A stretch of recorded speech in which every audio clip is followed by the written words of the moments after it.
শিবরাত্রির দিনের ভিডিও এটা। তো সেদিন ছিল আমার এক দিদির ছেলের বার্থডে। তো সেই জন্য রেডি হয়ে আমি, বোন আর আমার হাজবেন্ড বেরিয়ে পড়লাম বহরমপুরের উদ্দেশ্যে। তো আমরা খাবো, আর বাইককে না খাওয়ালে সে কি আর চলবে। তো সেখান থেকে তেল ভরে নিয়ে চলে যাচ্ছি হচ্ছে।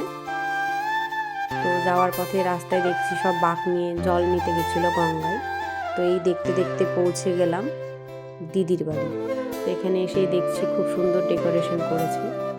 তো এই যে এখানে হচ্ছে আর একটা দিদির ছেলে। তো এখানে খাওয়া দাওয়ার ব্যবস্থা করা হয়েছে। তো গিয়ে দেখছি এই যে বার্থডে বয় বসে আছে আর মিচকি মিচকি হাসছে, আর এইদিকে বৌদি সব সাজাচ্ছে।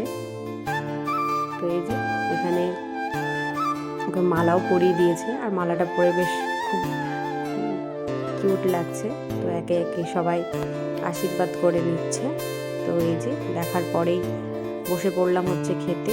আর এটা হচ্ছে আমার এক দাদার ছেলে, বোন, আমি আর আমার হাজবেন্ড বসে পড়েছি খেতে। তো ফার্স্টেই পড়ে গেল হচ্ছে পাতা, তারপরে দিয়ে দিল হচ্ছে পোলাও, তারপরে হচ্ছে আলুর দম, আর তারপরেই পড়ে গেল হচ্ছে চিকেন আর বেগনি, তারপরে হচ্ছে আমের চাটনি, তারপরেই পাতে চলে আসলো পায়েস আর হচ্ছে সন্দেশ।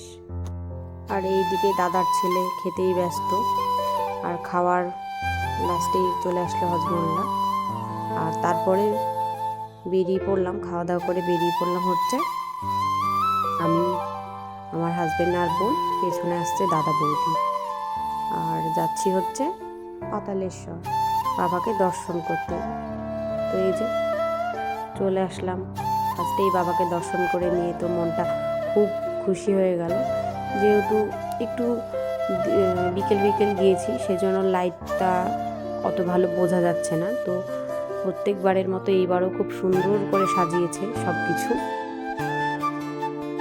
তো এই যে দেখতে পাচ্ছ, এই যে একজনের কাছে ছিল এই যে গোপুটা, সেজন্য ভিডিও করে নিলাম।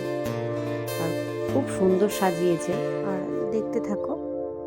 আর সব কিছুতে এত ভয়েস ওভার দেওয়া সম্ভব না, তাই দেখো। আর হ্যাঁ, আর একটা কথা এর আগে বলা হয়নি, বার্থডের মেনুগুলো তো অসাধারণ ছিল, সত্যি খুব ভালো হয়েছিল রান্নাগুলো। আলুর দমটা তো স্পেশালি খুব সুন্দর হয়েছিল।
তো ওখান থেকে বেরিয়ে চলে আসলাম পাশে যে মা কালীর মন্দিরটা আছে, সেখানে চলে আসলাম। তো যেহেতু আমাদের কাল ওষুধ চলছে, সেজন্য মন্দিরে ঢুকতে পারবো না বলে বাইরে থেকেই দর্শন করলাম, আর তোমাদেরকে শেয়ার করলাম সব কিছু।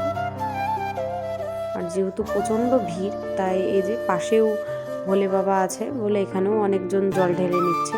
তো ওখানে ঘুরে ঢুকে পড়লাম হচ্ছে একটু মেলার মধ্যে। তো অন্যবারের থেকে এবার মেলাটা খুব অল্পই বসেছে, অন্যবার আরও বেশি বসে। তো ওখান থেকেই কী কী কেনাকাটা করলাম বাড়ি গিয়ে অবশ্যই তোমাদেরকে শেয়ার করব। আর তার মিডিলে একটু খেয়ে নিলাম হচ্ছে পাপড়ি চাট, যেহেতু খাওয়া দাওয়া করেই বেরিয়েছি সেজন্য সেরকম খুব একটা খিদে ছিল না। তো তারপরে মেলা টেলা ঘোরার পরে একটু সন্ধ্যা লেগে গিয়েছিল, তো বাড়ির উদ্দেশ্যে রওনা দিলাম। তো যখন ঢুকি তো তখন সেরকম একটা ভিড় ছিল না, তো বেরোনোর সময় এত ভিড় ছিল কি বলবো। তো দেখো ফার্স্টে মায়ের জন্য একটা বাস্কেট কিনে নিয়েছিলাম পিঙ্ক কালার, আর আমার জন্য এই পেঁচুটা কিনেছিলাম। অনেকদিন আগে অনলাইনে দেখেছিলাম, তো দামটা বেশি ছিল বলে কিনিনি। আর বোন এই যে ঘর সাজানোর জন্য এই ফুলের এটা নিয়েছে, আর এই ইয়াররিংসটা নিয়েছে বোন। কেমন লাগছে সব কিছু অবশ্যই জানাবে। আর এটা আমি গিফট করেছি বোনকে, যেহেতু আমি একটা নিয়েছি তাই বোনকে এটা দিয়েছি। আর এই অয়েল ব্রাশ করার ব্রাশটাও একটা নিয়ে নিয়েছিলাম মেলা থেকে। আর এই যে কটন বাডস নিয়েছি একটা আমার জন্য। এই যে এত কিছু কেনা হয়েছে মেলা থেকে।